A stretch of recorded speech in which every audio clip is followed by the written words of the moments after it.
The Knicks are closing out their West Coast road trip with a back-to-back in Sacramento and San Francisco, and those goes down Wednesday and Thursday night. So let's talk all things Knicks with our New York Post sports columnist, Mike Vaccaro. Mike, thanks for hopping on with this. I got to start by talking about the little engine that could, a.k.a. Josh Hart. I feel like he's everything a Knicks fan wants in one of his players. Tough, reliable, he's kind of weird, does the dirty work. I mean, I think I can go on and on about this guy. You've covered this team for a long time now. What does Josh Hart mean to this franchise and this team? And are there any players or a player that reminds you of him in terms of not being a star, but his role is just as important or even more important than some of the stars? Yeah, he's the connective tissue of the team, Brandon. There's no question about that. You hear it all the time about basketball players that sometimes they make other players better. And in his case, it's absolutely the greatest gift he brings to the team. You know, uh, when he's on the floor, Jalen Brunson doesn't have to bring the ball up the floor every time. He can shoulder leadership responsibilities.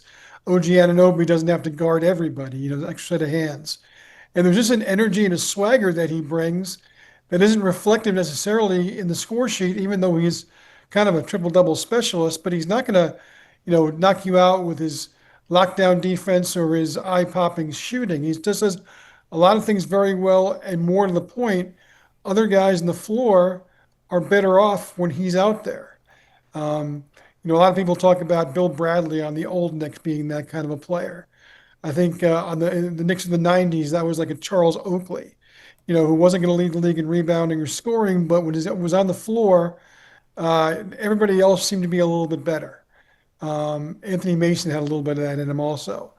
And so I think that's really what you get with Josh. I mean, they're just, sometimes it's hard to put your finger on exactly why they're better. I just know they're better when he's on the floor.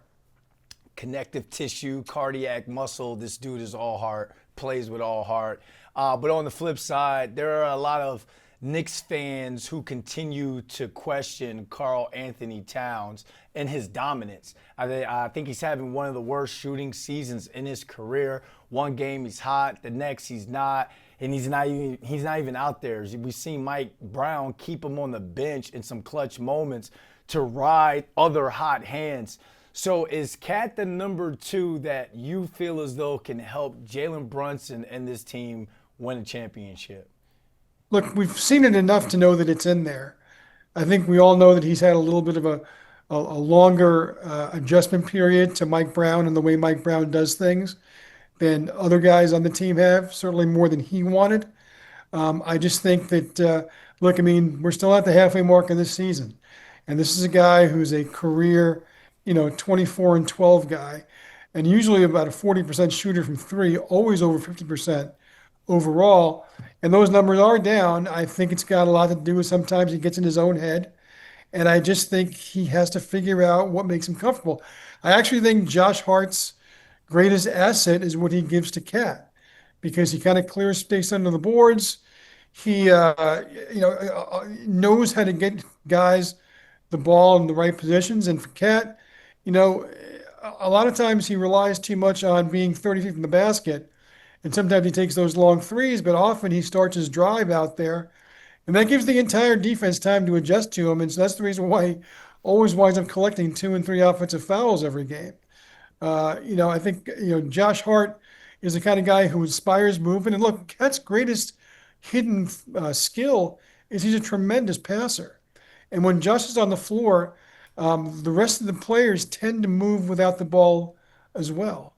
And when that happens, Cat usually finds them. So, I do think that, look, this guy has already had a lot of important moments as a Nick. I know how frustrating he is because we know how good he is. And, I think the things that frustrate you aren't when he shoots 4 for 20. It's when he only gets 4 shots like he did against the Pistons last week. And those tend to stand out because those games tend to not go well for the Knicks. Trade deadline February 5th, a couple of weeks away. This team looks like they're getting themselves out of that mid-season funk right now. Is there a position or a role that you feel like Mike Brown and Leon Rose need to address before at the trade deadline? And who would that be? Well, for a while we thought it would be backup point guard, but with McBride healthy, he's definitely a more than passable backup. Obviously, Tyler Kolek has had his moments, and they could always call on him again if need be. The thing that I would like is another big. Yabusele, I was really high on that signing. I saw what he did last year with the Sixers. More notably, I saw what he did with France in the 2024 Olympics. I thought he was going to be a fantastic addition. He hasn't been. He had a really good game the other night, and that was helpful. But if the Knicks could upgrade that position at all, that would probably be what they would want to do. And look, the Giannis situation. I mean, I just don't. I mean, if the Knicks were treading water right now, yeah, maybe you want to try something radical. But I think this team still is finding itself, and you can see when it's playing well that it can play with anybody, it can beat anybody. Giannis has calf problems now, and that would really give me kind of the heebie-jeebies because have calf injuries so often lead to other things like Achilles injuries. And look, I mean, and James Dolan mentioned this last week. You got to give somebody up. And in Cat's case, in Giannis's case, you're talking about minimum Cat and OG Anunoby. And do you really want to give those two players away? OG to me is the second most important player on the team, regardless of how you measure it, whether it's best player behind Brunson or most essential player behind Hart. And I wouldn't want to part ways with him. So I'd be very surprised if you get a major thing like that. I've been surprised before, but I don't think that's going to happen. Yeah, all eyes are going to be on that trade deadline on February 5th. Mike, this was awesome, man. Thank you for taking the time out of your day. Anytime, Brandon. Great talking to you.